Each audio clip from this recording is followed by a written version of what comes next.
In today's episode, we're going to once again dive into the vagus nerve.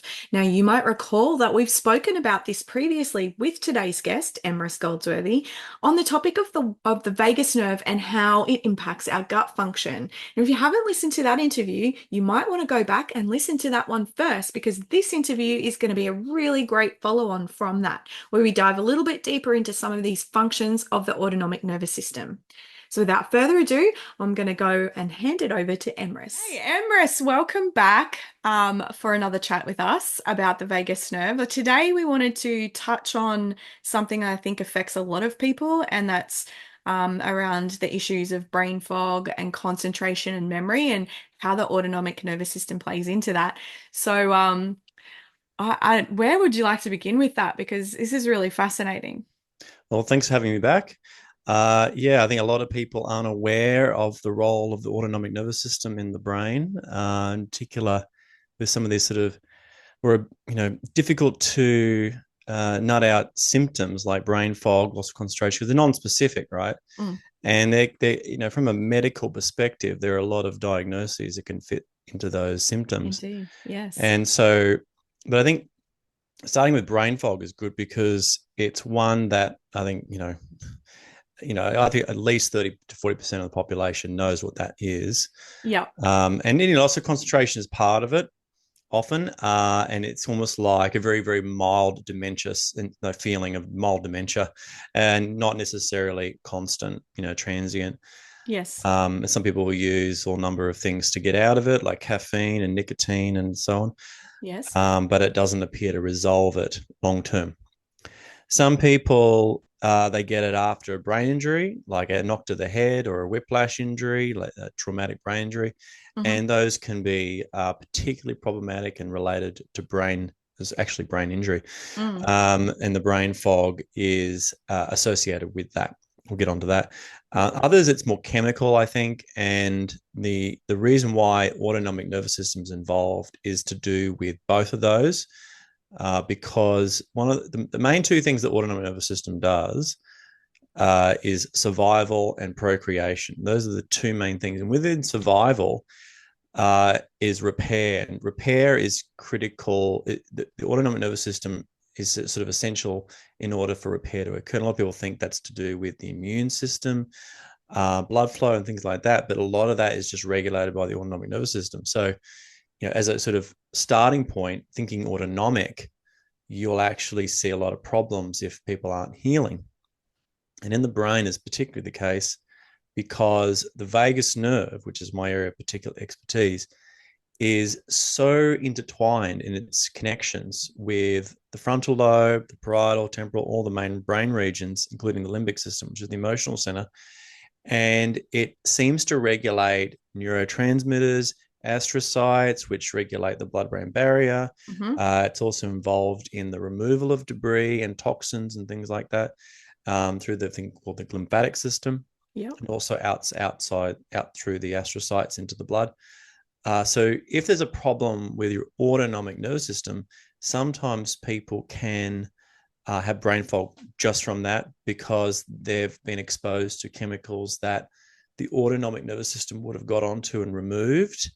And they are basically being bound into fat tissue, to neurons of the brain, Hmm. causing symptoms. And brain fog is the most common. Okay. Yep. So, most people will find, we'll stay with the chemical because I think it's the more common, Hmm. because most people haven't hit their head and got brain fog. That's definitely a category, but it's not the most common.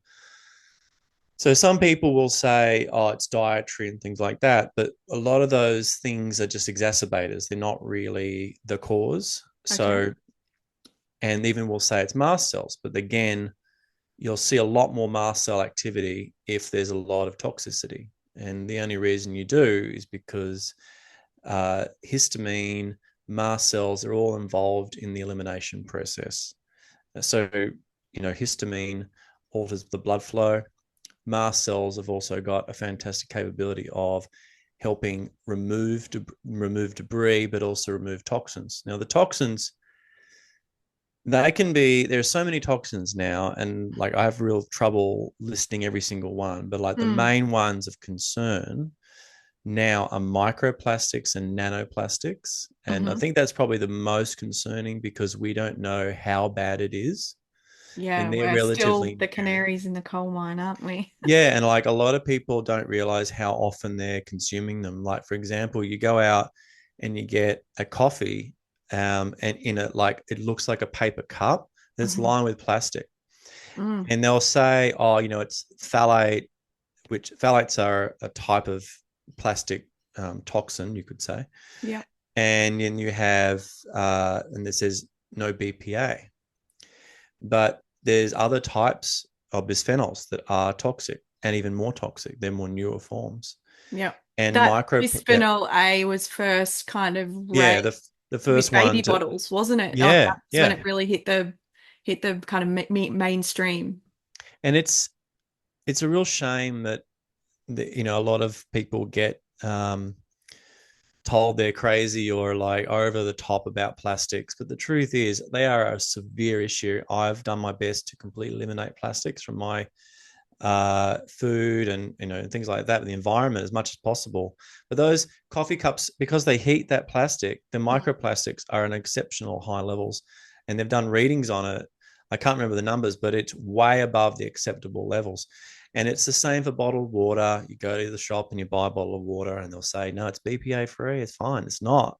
Mm. It's still plastic. So, unfortunately, we do need to make sure that our water is in glass. And, unfortunately, if we've been filtering our water in plastic, then we have another issue. So, the filtration process is another one. And if we can get that right, I distill water so that it's 100% clean and there's no plastic touching it the entire length of the process. Mhm. So then it goes into glass and then it goes in, I drink it. So I have a lower risk. Yeah. And you just got to do your best to avoid. The other one I will mention, I know I'm going on about it, but it's important, is takeaway containers. Hot food in a takeaway container, that plastic degrades real fast and it's going to be full of microplastics.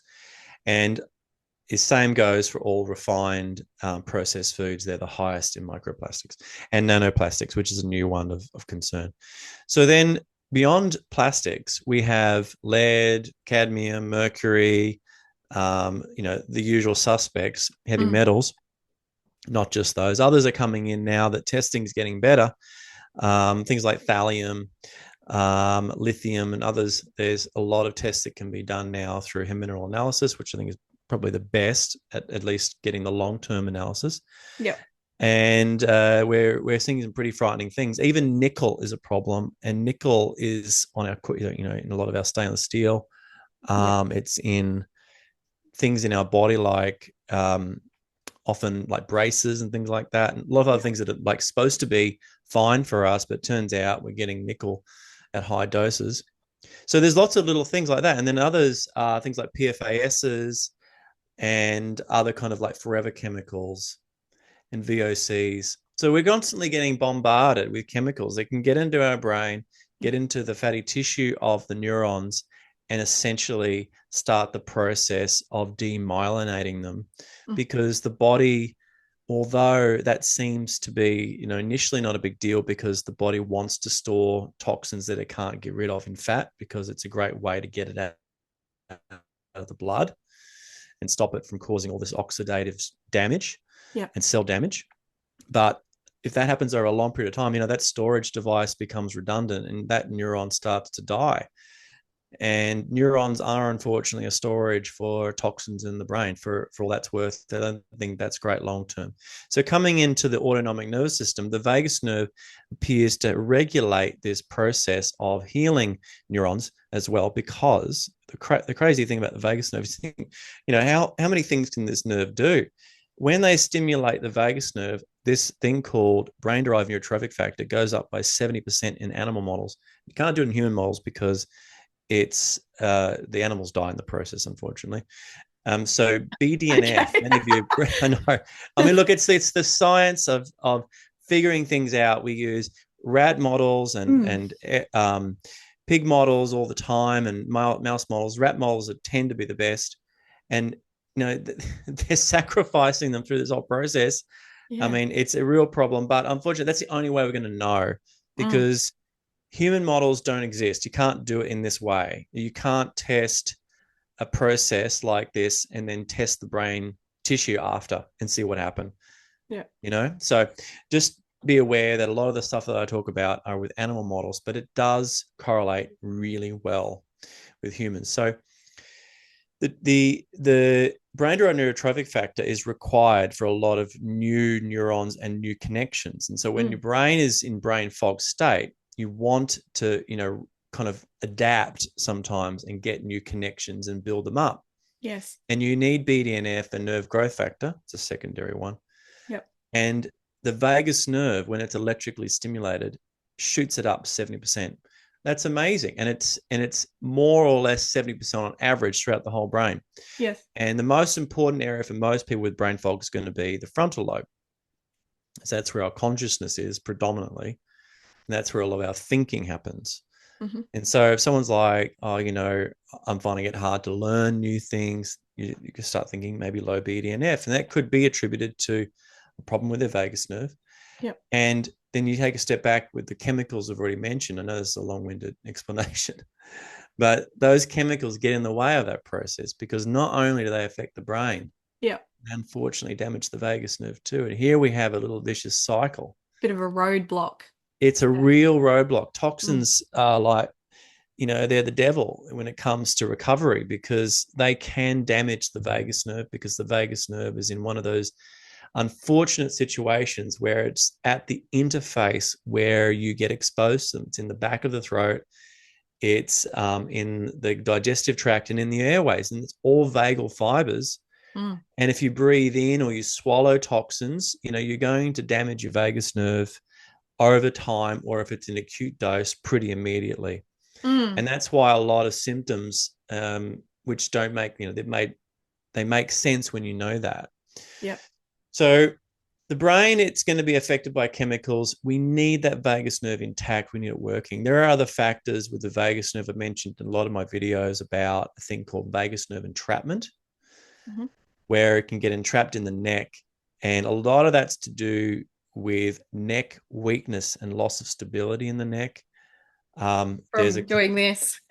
It can be, look, it actually is mostly from sedentary lifestyle. Right. A lot of people will think it's from, there's a lot of people online talking about craniocervical instability. And what that is, and you'll hear this a lot in the groups for vagus nerve and other conditions associated, is that the upper cervical spine, the upper two segments, are moving around a lot. Mm-hmm. And so much to the point where they're crushing the brainstem. I mean, this is pretty serious and it's not that common. And I very rarely see it as the major cause of vagus nerve, but it can. But the majority are actually just weak necks. And, there are some people who are more susceptible. There's people who are hypermobile. They might have a diagnosis of Ehlers-Danlos syndrome, which is a hypermobility syndrome. Yep. And they are more susceptible. And women are more susceptible too because they are inherently more mobile. Yes. And men, you don't see them as much. So I reckon at least 80 to 70% of vagus nerve problems are female when it comes to the neck, Mm-hmm. and the rest are male. So there's still men that have it. Now, if that's the case, that there's a problem in there, a lot of these people will need neck rehabilitation.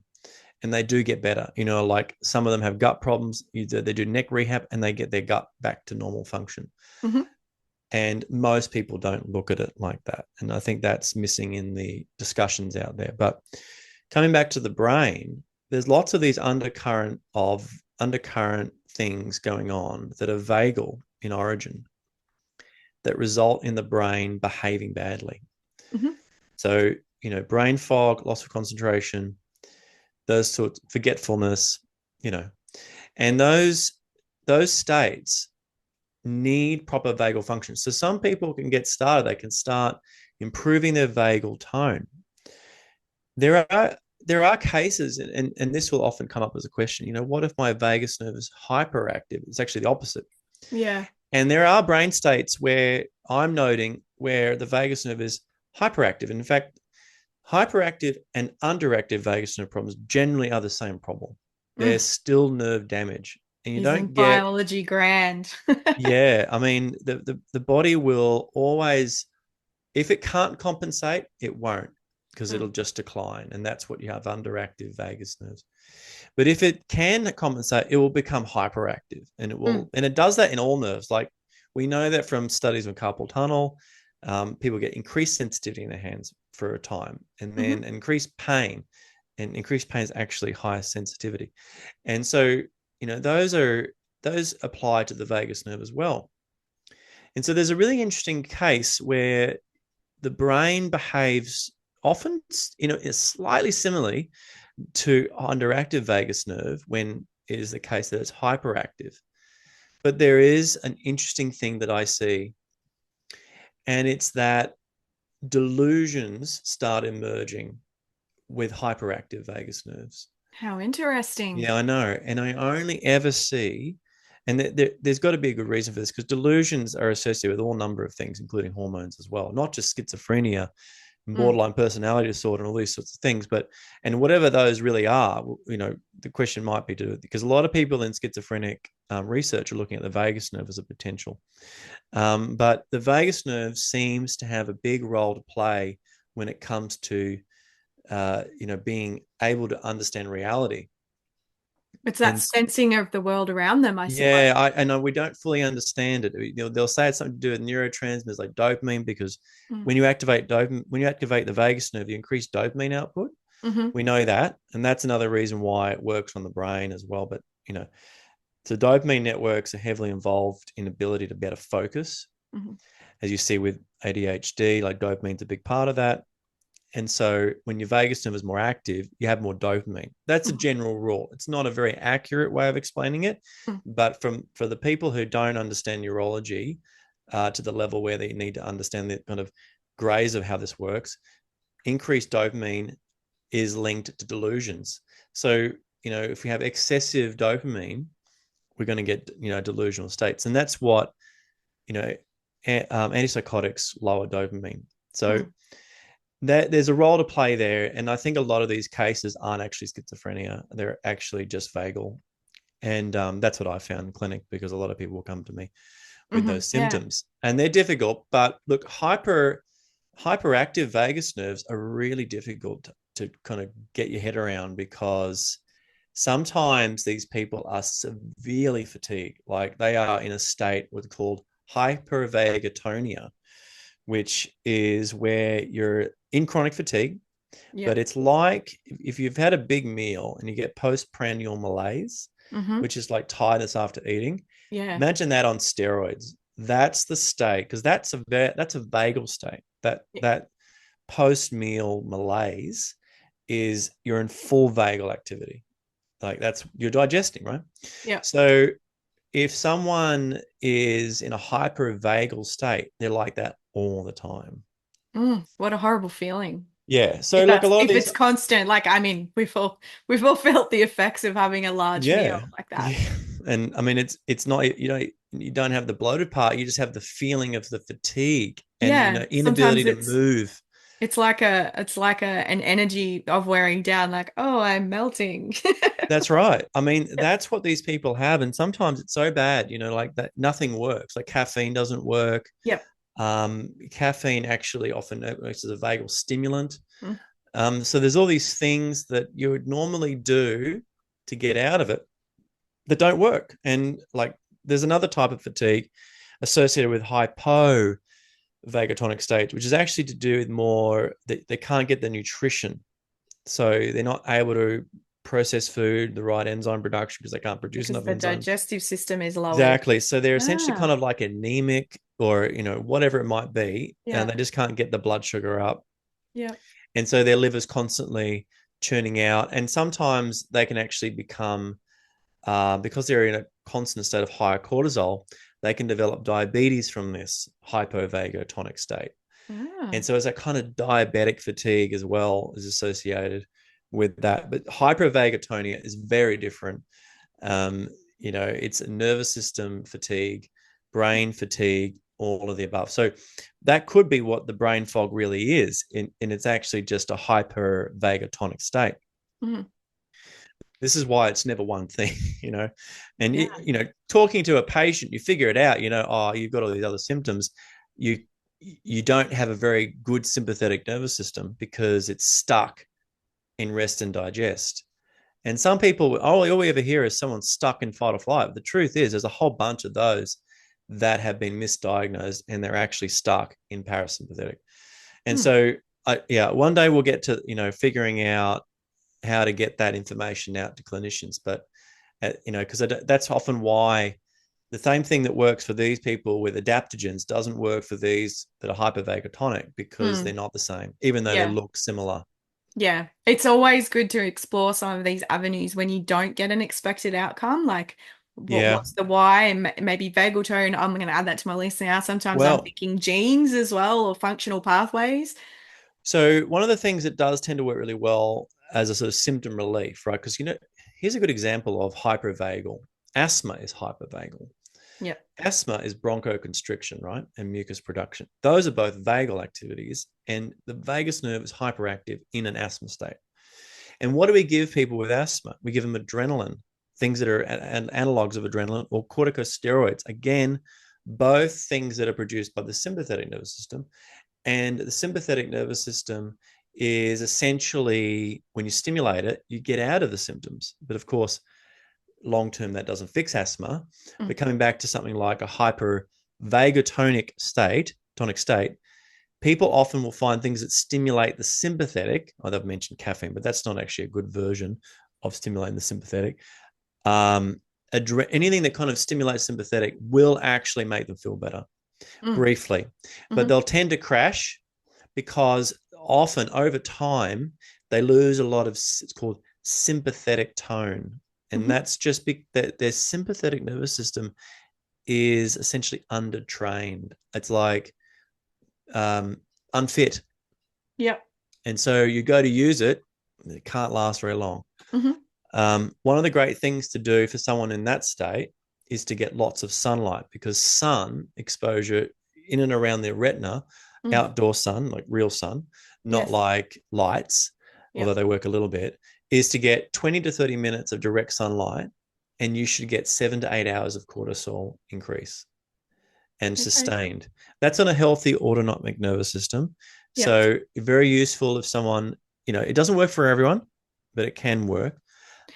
Is this like the premise as well for there's these certain brain clinics that are supporting like a range of brain conditions, but obviously, and I know you know about this, is the red light and those light Mm. therapies that go like through the cranium. Is it the Yep. sort of the same kind of thing?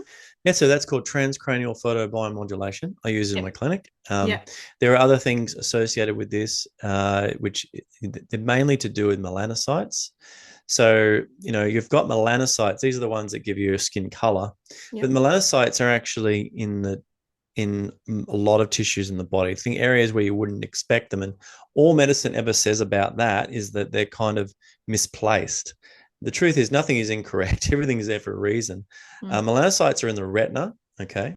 Hmm. So those melanocytes have connections to other melanocytes. They have almost like their own neural network.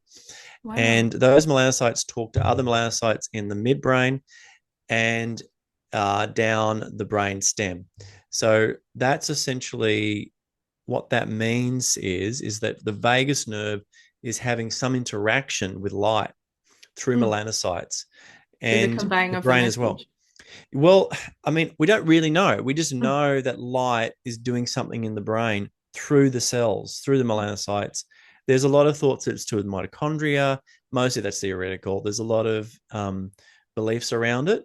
But my belief is that it's a tuning thing. It's all about tuning the suprachiasmatic nucleus, which is our master clock in our brain, which tunes to the time of the day so that we know when we're meant to do things. This is our circadian rhythm.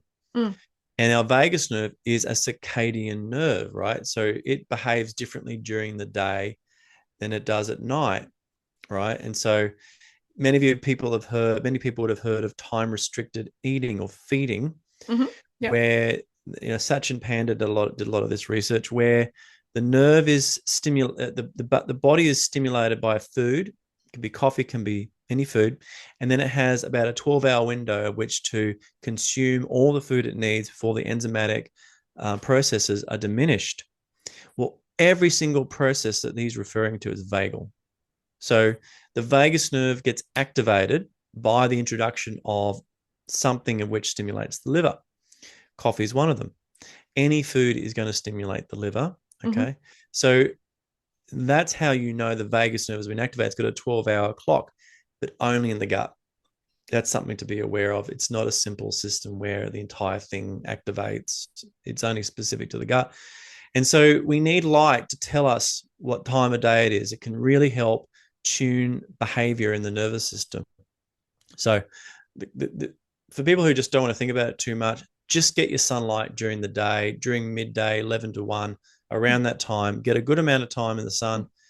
That will solve a lot of the problems. When we're often told to stay out of the sun too Exactly. frequently. Yeah, well, that's a whole other thing, isn't it? I do notice, just a little bit off topic, but I do notice with dogs, they will have almost like specific times of the day where they know just to go and they'll sit out and they will sunbathe and do whatever. And they seem to have this inherent ability Yeah. to understand the cycles of the day, like if your child's coming home from school or whatever. And so there's obviously something, like it doesn't have to be that we have a watch or a clock on a watch on or a clock No, on the wall. Like we've got this inbuilt ability to do these kind of things with our biology.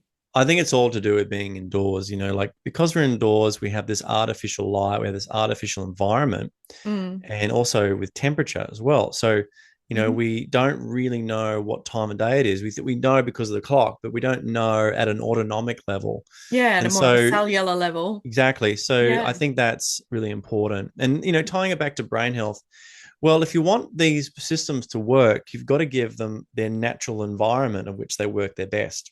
Mhm.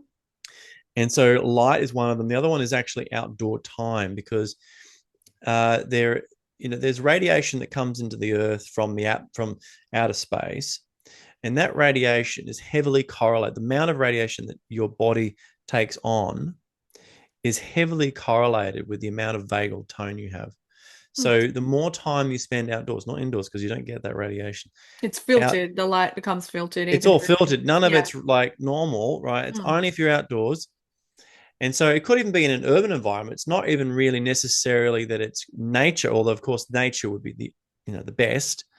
But even just being outdoors in the city could have a positive effect on your Mm. autonomic nervous system. I So was reading research about this actually, about how that brain health has such a close connection to like people who live near to like big green spaces. So if you're in yeah, an urban neighborhood but you live right near a park, you're going to have better brain health outcomes than someone who lives, you know, 10 kilometers away or more. So your proximity to it matters. And you're also then on top of that, there's tons of research about spending time in nature, yep, that it's not esoteric anymore. Like it's no, very fact no, based. it's not. And the fact that they're measuring, like there's a study I posted on one of my Instagram posts on and this is what I'm referring to. They measured HRV of people who spent more time outdoors, and it's just the HRV, which measures your vagal tone and your autonomic health, was so much higher in the people that spent Mm, more outdoor time, compared to the ones indoors. And it's also, we haven't mentioned grounding, but grounding is another thing on top of that, which there's like layers of this is good, this is better, and this is even better. And hmm so, like the best would be outdoor time, barefoot on the earth in nature mm, and clean air, obviously, if mm. ideal, As with much good as we can. sunlight, and and all those things actually tune our nervous system to perform and behave better. Mm, So if we've got a nervous system that's not working, the first thing is, what are our first principles? Well, our body is tuned to nature. So why don't we put it into its natural environment for a while and see if we feel better? mm, Okay. But there are cases that doesn't work. And those are the ones that have damage.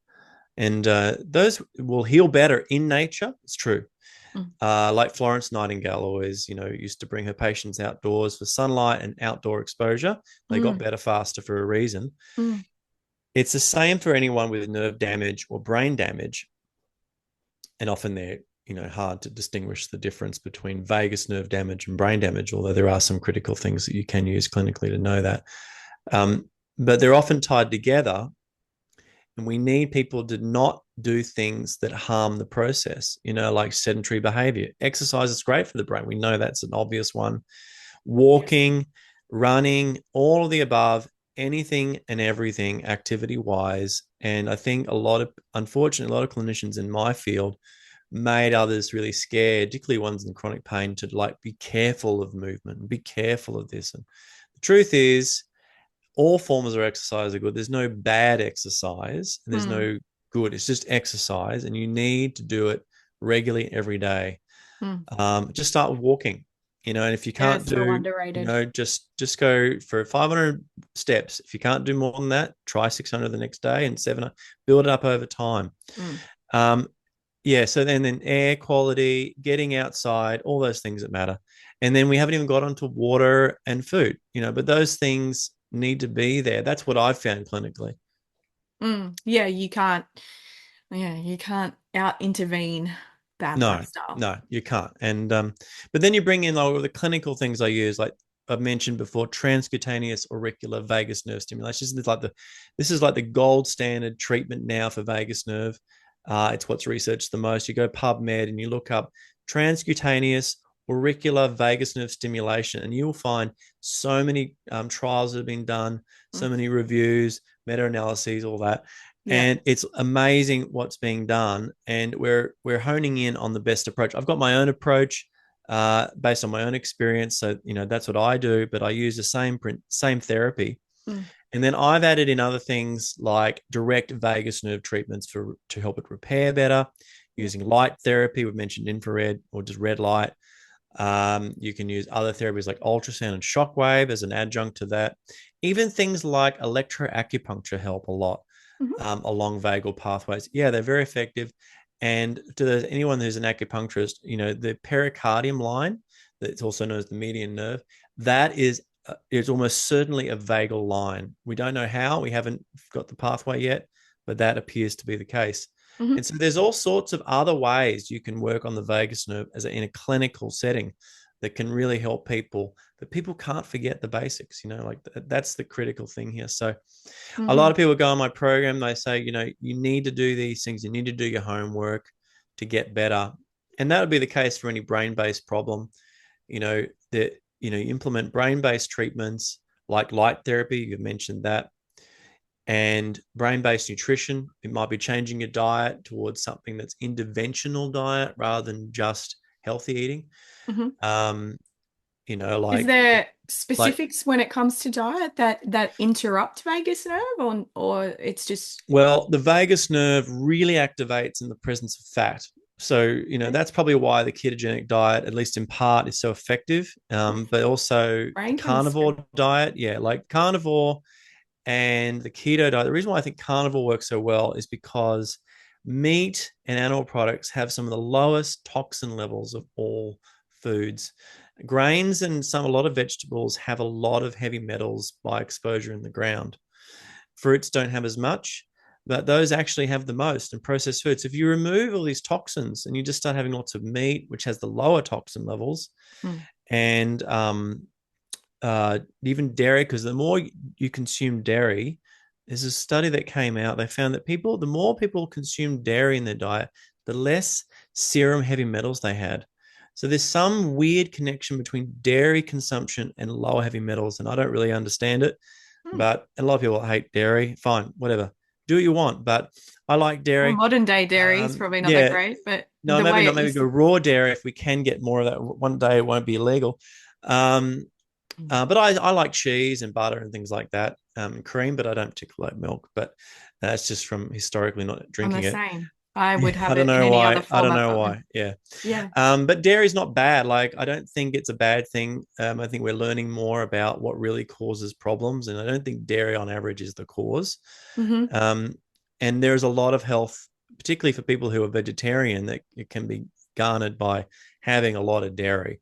Hmm. Um, so so diet, it does play a huge role with vagal health, because you need good fat levels, you need good protein for cytoskeleton structures of nerves. Nerves are actually full of proteins as well, not Mm. just fat.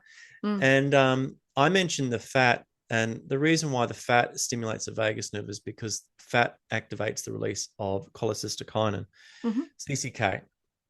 CCK is the most potent hormone in the gut that stimulates the vagal response, Hmm. vagal activity in the brain, the whole body. Yep.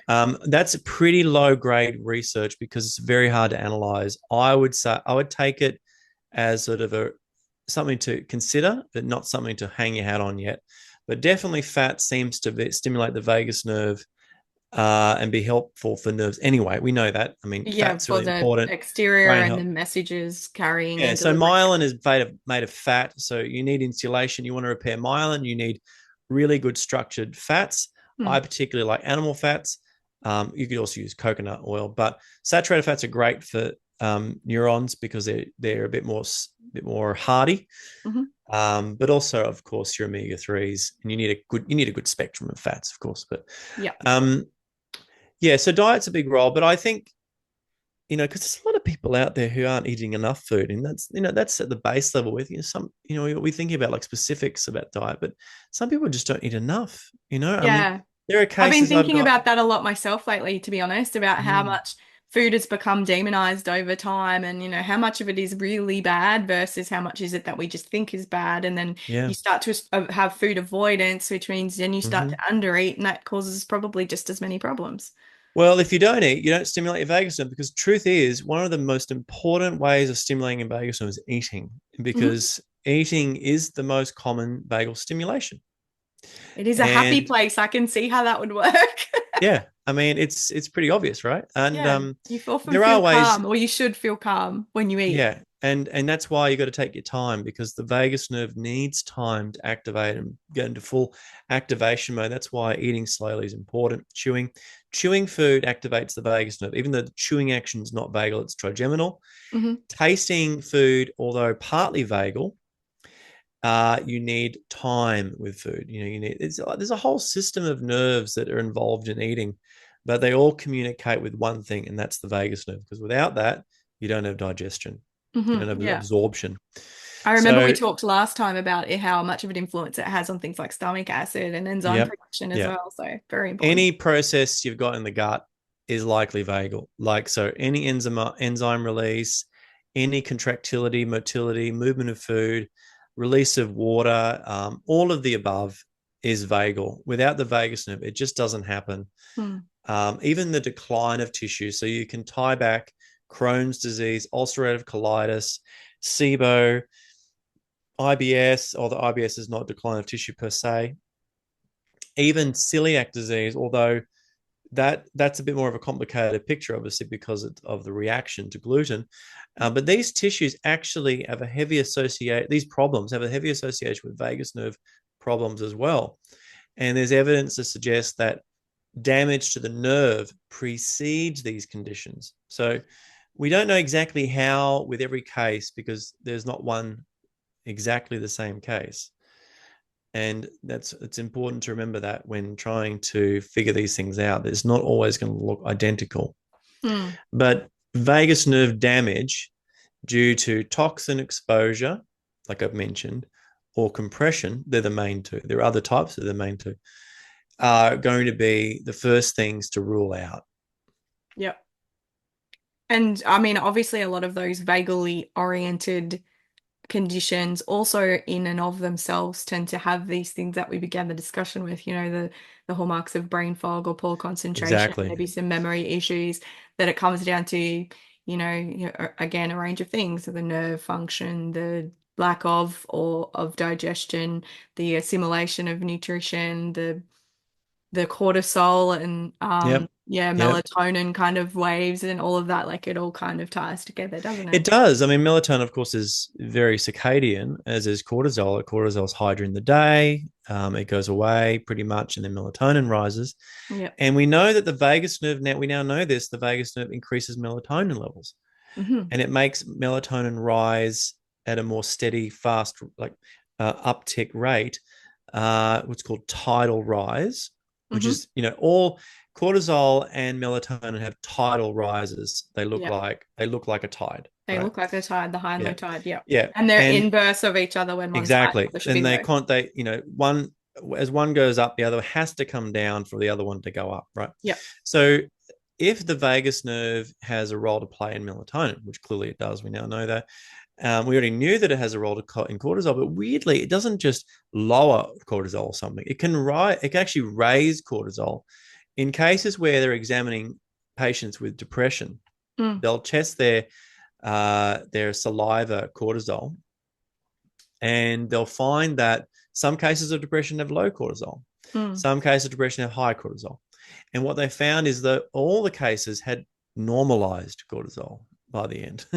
So the vagus nerve stimulation, that is the intervention that they were using, normalized cortisol, which basically means it regulates the system. Yeah. It brings it back to homeostasis, or a more appropriate rise and fall. And that would include melatonin if they had tested for it, but they didn't in that What do study. you think there's perhaps we're starting to understand that there may or may not be a relationship between like screen time and cortisol and melatonin, energy levels, sleep cycles, that kind of thing. Like, how does the vagus nerve feed into that? Is there a connection?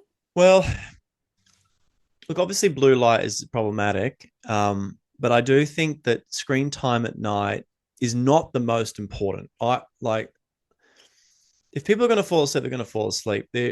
If that's the factor, right? And then we could measure other things like depth of sleep, quality, all that. But let's just say the vagus nerve is clearly involved in the release of hormones. Okay. The vagus nerve is definitely affected by light hitting the retina. Hmm. It it likes natural light to regulate it because that's what's in nature, right? But it could be infrared, it could be one of these specific bands, but we haven't tested that. Hmm. And so it regulates the vagus nerve behavior to the point where these hormones do the right thing. Then you enter things like screen time. And do you turn off that vagal response? Because a lot of people will say these systems are hormonal, they're endocrine, right? They're not neurological. But the Mm, truth is, we know that all endocrine are neuroendocrine. mm. There's no such thing as endocrine. There's only neuroendocrine. In other words, Yeah. You have to every have the endocrine, sensory aspect in order for the endocrine. you need some feedback loop Yeah. occurring. You need a neurological structure. Hypothalamus, for example, Mm, pituitary gland is endocrine, hypothalamus is neuroendocrine. So, you need to have a neurological substrate. mm. And maybe there's a substrate before all of that, and that is the vagus nerve. And that would make sense because the vagus nerve is involved in digestion of food, which is, heavily regulated by circadian rhythm. And if it ties in a lot with things like the suprachiasmatic nucleus, our master clock, which is receiving all the inputs about what time of day it is, Yeah. and then sending information out. Maybe they work together. This is hypothesis at this stage. They work together to regulate hormonal release. Hmm. So if it's not working, you're going to get changes in hormonal release. Hmm. And cortisol is a really important hormone. Like if we don't have it, we get so many problems. And so It's a such lot a of people, victim of bad press, isn't it? I mean, Cortisol. look, no one wants low cortisol. I can tell No. you now. Anyone has come in and said, look, I've got adrenal fatigue, or I can tell you now, it's just never that, unless they've got like actual adrenal pathology. Hmm. Um, it's such a terrible term, adrenal fatigue. I'm not a fan. They're probably hypervagatonic, really. That's probably Yeah, when one, yeah. disrupted that rhythmic rise and fall too. Like I Yeah, think a yeah. I lot of mean, the time there's an assumption that someone is low or high, but what's happened is like that rise has moved. It's either forward or back. So yeah, if it's moved back, then you're going to wake up early or wake in the middle of the night when you're supposed to be continuing to sleep. And if you wake in the morning and you're absolutely fatigued and you're struggling to haul your butt out of bed, then you've probably moved that line this way. So I think that the rhythm definitely. stay, but the movement, the time movement has changed. Well, I think what we have here is a situation of where is the starting point. Like, so there's a bunch of people who say, oh, a lot of disease is to do with abnormal, say, circadian rhythm. Okay, so maybe it is. Maybe it's all to do with light exposure and indoor being, not enough, appropriate light exposure, too much light exposure at night indoors. not enough outdoors during the middle of the day, when you're eating, things like that. All these, they're called zeitgebers. They're things that stimulate circadian rhythm. But could it be that an abnormal autonomic nervous system precedes it? An abnormality there makes those things more problematic. And that's my opinion. My opinion is you need to have you have to have the dysautonomic state. You could say, or just like abnormal autonomic function, whether it's from toxicity, other things that we've mentioned. The list is being added day to day. I'm trying to figure it out. Mm. Um, and then you bring in something like disordered use of light, or sedentary behavior, all these things, and then that triggers a downstream effect which results in hormonal imbalances, Mm. in fatigue-based conditions, in gut problems, which all could be direct from the vagus nerve anyway, but or even conditions that aren't related to circadian rhythm, related to something else, which have downstream effects from the autonomic nervous system. Would So certainly explain why. And I remember years ago reading this research and going, why this nutrient has this impact. But I remember reading that alpha lipoic acid, which, as we know, is like a something that helps boost like glutathione levels. yes, And I was like, this research is showing that alpha lipoic acid as an intervention could have an impact on circadian rhythms. And at the time, I don't know, this was like 15 years ago. I thought, oh, that's such a bizarre thing. Like, why is that? But this would kind of explain it. Like autonomic systems, rest, digest, detox, and yeah. cleanse. It's probably having a crossover effect in that regard. And look, there is a lot of things that we think we know. The truth is, we don't know it a lot. Like 99% of what we think we know is actually probably incorrect. Mm, But we can go by experience of things that work mm, and try to make sense of it at the face, at the coal face, because you go and read a paper on the vagus nerve, right? I'll give you a good example of how this can be. And it mm, will explain all these pathways. But what they don't tell you is none of those pathways are proven. And they are completely speculation. mm, And, when there's other evidence to suggest that components of that pathway, which were considered to be like correct in mm, neuroscience, are now being dismantled and actually being disproven, how is it that we can use that pathway as factual? We mm, can't. And so what we can say is that the vagus nerve has an influence on inflammation. And the reason it does that, in my opinion, is that it's a detox nerve, right? Without it, you cannot eliminate, you cannot detoxify properly. And so, inflammation by and large is due to toxicity from my perspective. mhm, And anything to do with inflammation is not bad. It's an effect of inflammation trying to eliminate toxins. Inflammation is detoxification. Like, a lot of people don't know that. Your macrophages are actually like Pac-Man. They mm, eat metals. Look up macrophages and bioremediation, or macrophages and heavy metals. And there'll be some things that say that heavy metals increase macrophages, things like that. So that's the point, right? So the body will increase monocyte maturation into macrophages, and you'll have more monocytes. And you'll say, your doctor will say, oh, you've got lots of inflammation, so that might be why you're sick.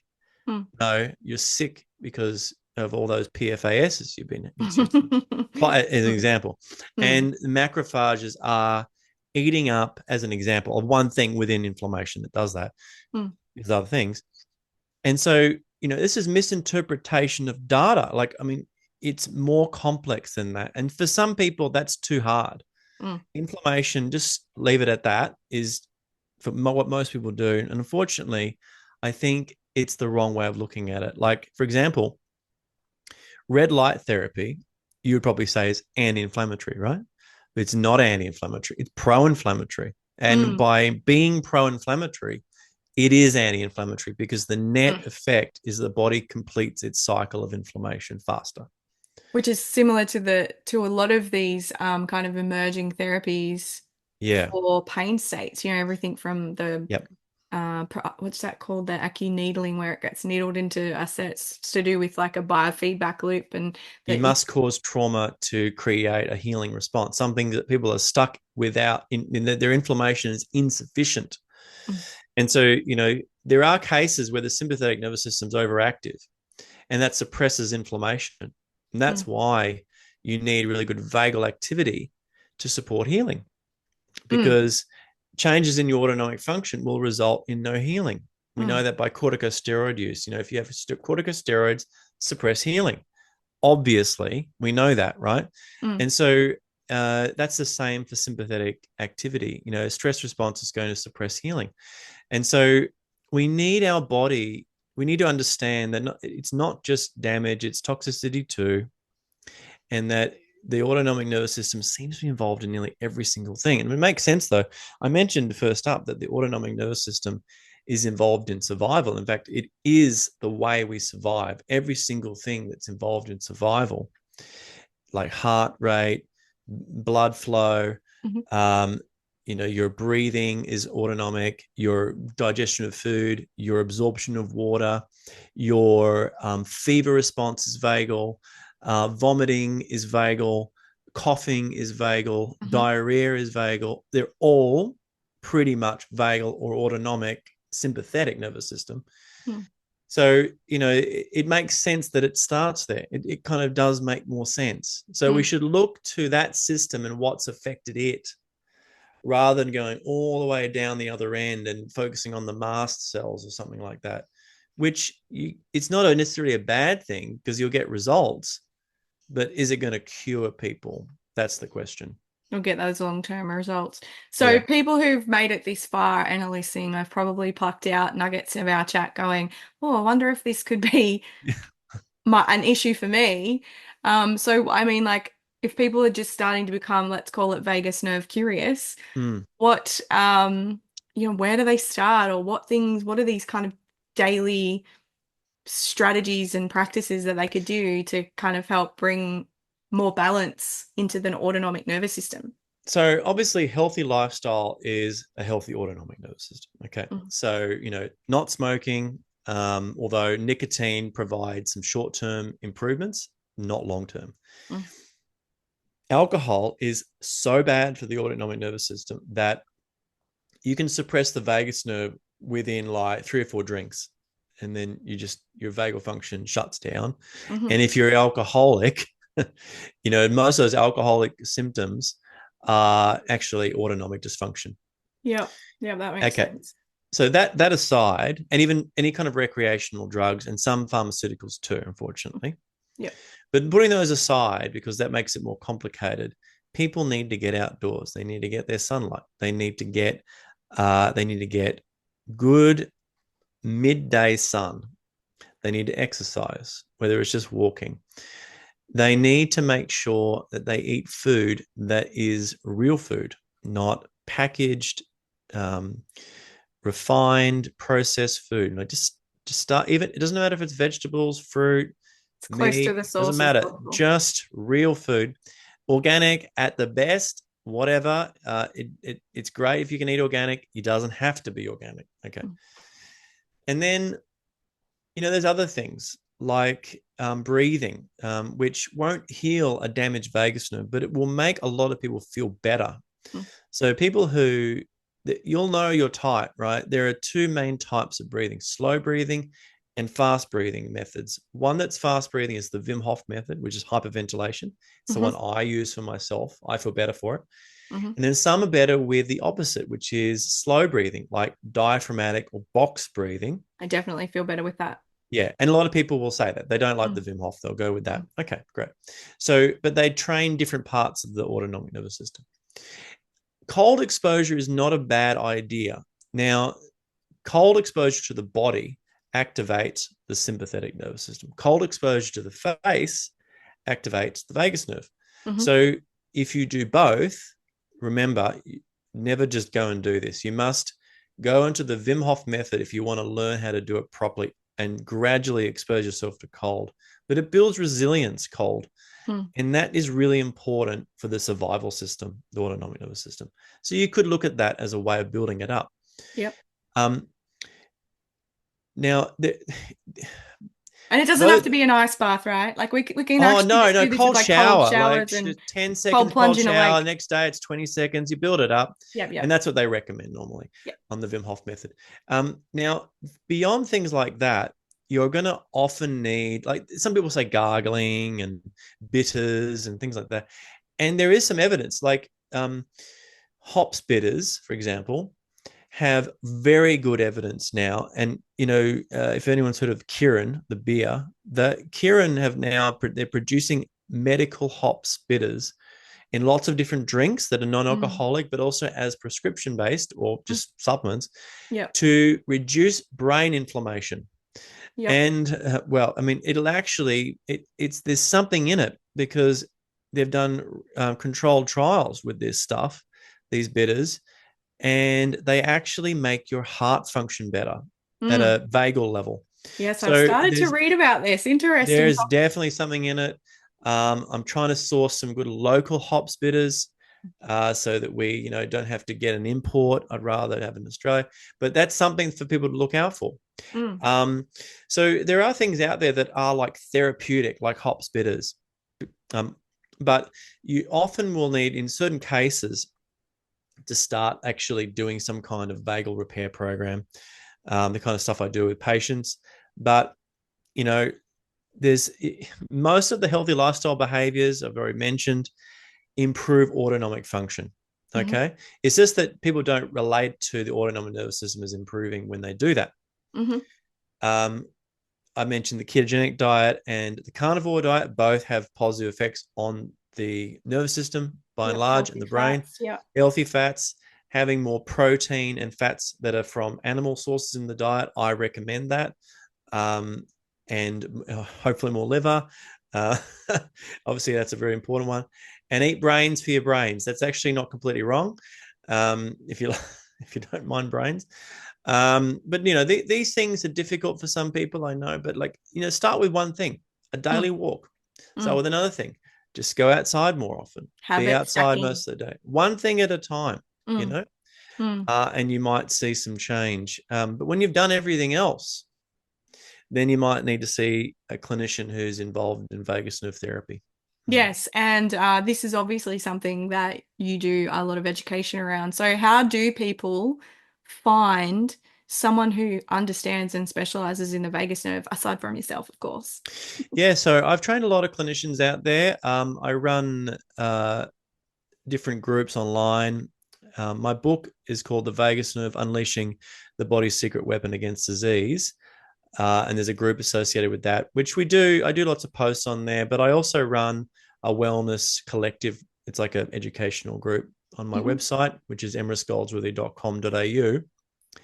And often people will contact me and they'll say, do you know anyone in Sydney, in Melbourne, and I'll refer them.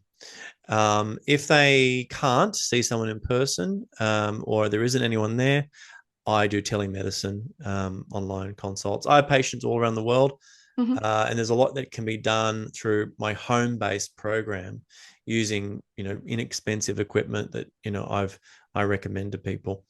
But there are more and more people doing work with the vagus nerve, which is great. As long as we're dealing with the vagus nerve problem itself and not kind of treating the symptoms, you're probably on the right track. Yeah. I mean, all of our modern lifestyles probably have culminated in a very disorganized vagal system. So it's true. it can't hurt to have more time in nature and deeper breathing and look, I really don't like patients coming in who haven't done that stuff. I feel like that's step one, right? It is step one. I know it's hard. And some patients find it really difficult to implement such things. And maybe they need a bit of support around it, like advice and so on. The and lifestyle stuff for people, like sometimes I think they think it's too simple. Like the answer couldn't possibly be that simple I know, to right? my health journey. The truth is, it is the case that I would say probably 80% of my patients could have got better by just doing things that, on a day-to-day basis that, normalize the autonomic function. Because not everyone has a vagus nerve damage, or they just have an abnormal activity, which you can't always quite concisely say what it is, but it could be just a deficiency of nature, like that is an actual thing, a deficiency of the environment, a deficiency of light that results in autonomic dysfunction. So it's not outside the realm of possibility. We don't they all impact our nervous system. We know that, and we know it impacts our health. So it's more than likely that that's all because of its autonomic relationship. Mm. Well said. And on that note, I'm going to thank you for once again sharing your expertise on this topic. I think we could travel down many tangents on the Yeah. vagus nerve, and we probably will in the future anyway. But yeah, I always love learning from you, Emrys. I always take away something from our chats. Oh, it's great to chat to you again. And I hope we get to chat about some other topics in the future. Absolutely love to anytime. I will chat to you. You know that. Thank you. Thanks, Emrys.